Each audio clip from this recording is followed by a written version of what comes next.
اعوذ باللہ من الشیطان الرجیم بسم اللہ الرحمن الرحیم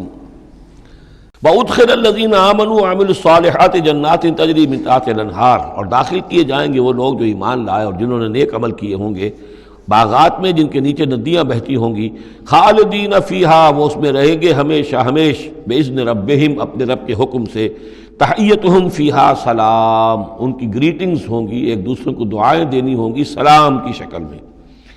الم تر کیف ضرب اللہ مثلا کلمۃ طیبۃ کشجرۃ طیبۃ اصلھا ثابت وفرعھا فی السماء، کیا تم نے غور نہیں کیا اللہ تعالیٰ نے کیسی مثال بیان کی ہے کلمہ طیبہ کی۔ کلمہ طیبہ سے عام طور پر تو مراد یہی لا الہ الا اللہ محمد رسول اللہ، یہ کلمہ ہے، اس میں کوئی شک نہیں، افضل الذکر لا الہ الا اللہ، لیکن یہ کہ کلمہ طیب سے مراد ہر اچھی بات، پاک بات، خیر کی بات، عمدہ بات، جو بھی کلام طیب ہے، جو بھی حق کی بات ہے، جو بھی بھلائی کی دعوت ہے، اس کی مثال ہے ایک ایسے شجرہ طیبہ کی، ایک ایسے درخت کی، ایک بہت عمدہ درخت ہے، پھلدار درخت ہے، اصلھا ثابت، اس کی جڑ جو ہے زمین میں جمی ہوئی ہے، وفرعھا فی السماء، اور اس کی شاخیں جو ہیں، اس کی ٹہنیاں آسمانوں سے باتیں کر رہی ہیں، بلند ہیں، تؤتی اکلھا کل حین باذن ربھا، اور یہ درخت ہر فصل میں اپنا پھل لاتا ہے اپنے رب کے حکم سے۔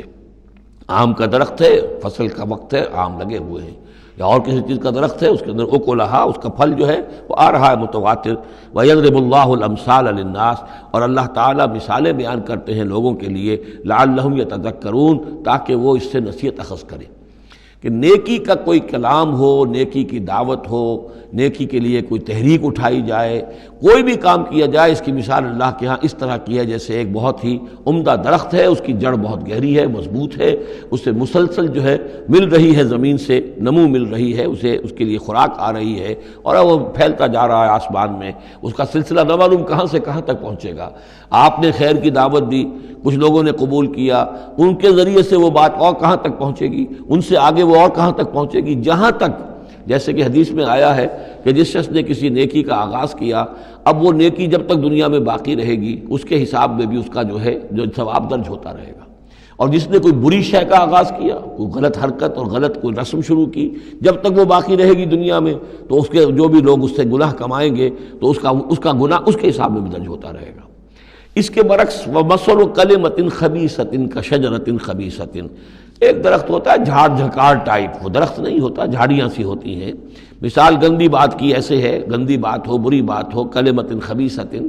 کشجرۃ خبیثۃ، وہ ایک ایسے درخت کے مانند ہے اجتثت من فوق الارض، جسے زمین کے اوپر ہی سے اکھاڑ لیا جائے، جڑیں گہری نہیں ہوتی، زمین کے اندر پھیلی ہوئی تو ہے، نظر بہت آ رہی ہے، لیکن یہ کہ اس کے اندر کوئی جان نہیں ہے، کوئی ہمت نہیں ہے، ما لہا من قرار، اور اس کے لیے کوئی قرار نہیں ہے، زمین کے اوپر جیسے چاہے اکھاڑ لیجئے، کسی درخت کو اکھاڑنا جو ہے وہ آسان کام نہیں، لیکن یہ ایسے جو ہے جھاڑ جھنکاڑ، اس کو اکھاڑنا آسان ہے۔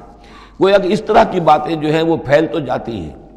یہ بری باتیں بھی پھیل جاتی ہیں اور عام ہو جاتی ہیں لوگوں کے اندر، اور کبھی کبھی ایسا بھی ہوتا ہے کہ کثرت الخبیث جو ہے وہ بھانے لگتی ہے نگاہ کو، چونکہ زیادہ ہوتی ہے وہ خباثت جو ہے اس میں اس کی کثرت جو ہے وہ اس کو لوگوں کے لیے مزین کر دیتی ہے۔ دولت ہے، چاہے حرام سے کمائی گئی ہے، خبیث دولت ہے، لیکن اس دولت کی چمک دمک جو ہے وہ لوگوں کو متاثر کر رہی ہے، لیکن اس کے لیے دوام نہیں ہے، اس کی وجہ سے کوئی اطمینان اور سکون آدمی کو نہیں مل سکے گا۔ یثبت اللہ الذین آمنوا بالقول الثابت فی الحیات الدنیا، اللہ تعالیٰ مضبوط کر دیتا ہے، جما دیتا ہے اہل ایمان کو قول ثابت کے ذریعے سے دنیا کی زندگی میں۔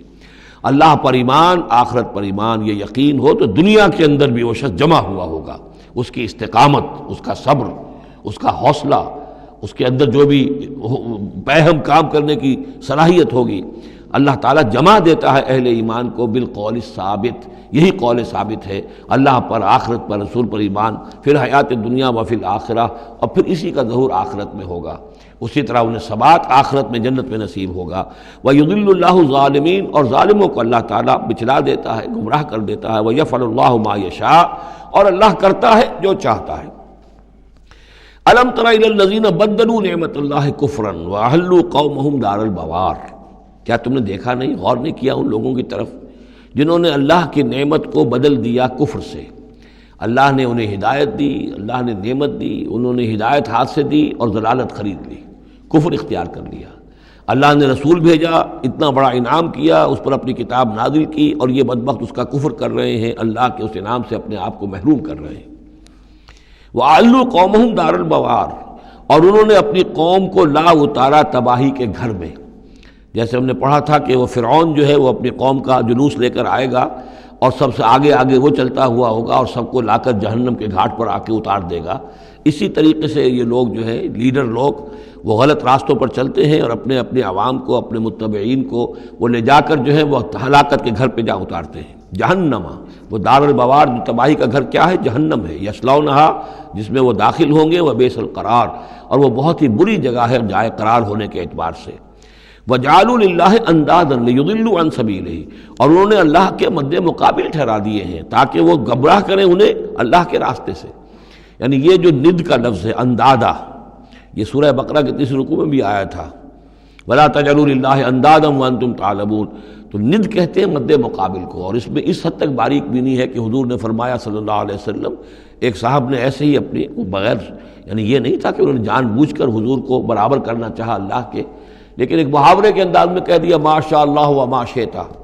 جو اللہ چاہے اور آپ چاہیں۔ آپ نے فرمایا جعلتنی للہ ندا، کیا تم نے مجھے اللہ کا مد مقابل بنا دیا ہے؟ مشیت صرف اسی کی ہے۔ ہاں، اس کی مشیت کے تحت کوئی میری خواہش پوری کر دے اللہ تعالیٰ، لیکن اس کی مشیت سے ہوگا، اذن اس کا ہے، کسی اور کا اختیار نہیں ہے۔ تو جن لوگوں نے اللہ کے لیے انداد مقرر کر دیے ہیں، ضد اور ند مد مقابل، لیضلوا عن سبیلہ، تاکہ بہکائیں لوگوں کو اس کے راستے سے، یہ جھوٹے معبودوں کا انہوں نے ڈھونگ رچایا ہے تاکہ اللہ کی بندگی سے ان کو بچلا سکیں۔ قل تمتعوا، کہیے اچھا رہ لو، بس لو، ساز و سامان سے فائدہ اٹھا لو، دنیا کی زندگی میں جو مزے اڑانے ہیں اڑا لو، فإن مصیرکم الی النار، پھر تمہارا جو ہے لوٹنا وہ تو آگ ہی کی طرف ہے، جانا ہے تمہیں آگ کے اندر۔ قل لعباد الذین آمنوا یقیموا الصلاۃ، کہیے میرے ان بندوں سے، اب دیکھیے یہاں نوٹ کیجئے، قل لعباد الذین آمنوا، یا ایھا الذین آمنوا نہیں آیا، براہ راست خطاب مکی صورتوں میں میں نے کہا ہے شاذ، سورہ حج میں ایک جگہ ہے، لیکن یہ کہ اس کے بارے میں چونکہ اختلاف ہے کہ وہ سورت مکی ہے کہ مدنی ہے، وہ علیحدہ ہے، اس پر جب ہم غور کریں گے۔ پورے مکی قرآن میں یا ایھا الذین آمنوا اصطلاحاً یہ خطاب نہیں ملے گا، حالانکہ اب یہاں قل عبادی،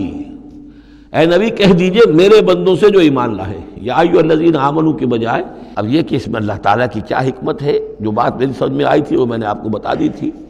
کہ یہ یا ایھا الذین آمنوا امت کے لیے خطاب ہے، اور امت کی حیثیت جو بنی ہے محمد رسول اللہ صلی اللہ علیہ وسلم کے ماننے والوں کی، وہ ہوئی ہے مدینے میں آ کر، جبکہ ایک امت کی شکل انہوں نے اختیار کی، اور تحویل قبلہ کے ذریعے سے یہ وہ ایک مستقل امت ہونا ان کا اللہ تعالیٰ نے واضح کر دیا، اور یہ کہ اس مقام سے جس پر کہ یہود فائز رہے 2000 برس، اب ان کو وہاں سے معزول کر کے اب اس امت کو وہاں پر نصب کیا جا رہا ہے۔ اس کے بعد سے یا ایھا الذین آمنوا، یا ایھا الذین آمنوا، اور اس میں اہل ایمان بھی اور منافق بھی، جو بھی اسلام کا دعویٰ کریں وہ اسی خطاب کے تحت آ جائیں گے۔ قل لعباد الذین آمنوا، اے نبی کہہ دیجئے میرے ان بندوں سے جو ایمان لائے ہیں، یقیموا الصلاۃ، وہ نماز قائم رکھیں، وینفقوا مما رزقناہم، اور جو کچھ ہم نے انہیں دیا ہے اس میں سے خرچ کرتے رہیں، سرا وعلانیۃ، کھلے بھی اور چھپے بھی، اعلانیہ بھی اور مخفی طور پر بھی، من قبل ان یاتی یوم، اس سے پہلے کہ وہ دن آ جائے، لا بیع فیہ ولا خلال، کہ جس میں نہ کوئی بیع ہوگی، نہ کوئی لین دین سودا خرید و فروخت ہوگی، اور نہ کوئی دوستی کام آئے گی۔ یہ آیت بہت قریب ہے وہ جو آیت سورہ بقرہ میں آیت الکرسی سے پہلے ہے، یا ایھا الذین آمنوا انفقوا مما رزقناکم من قبل ان یاتی یوم لا بیع فیہ ولا خلۃ ولا شفاعہ، وہاں تیسری شے کی اور کیٹیگوریکل نفی ہے، وہ دن کے جس میں نہ کوئی بیع ہوگی، نہ کوئی دوستی ہوگی، اور نہ ہی کوئی شفاعت ہوگی۔ صدق اللہ العظیم۔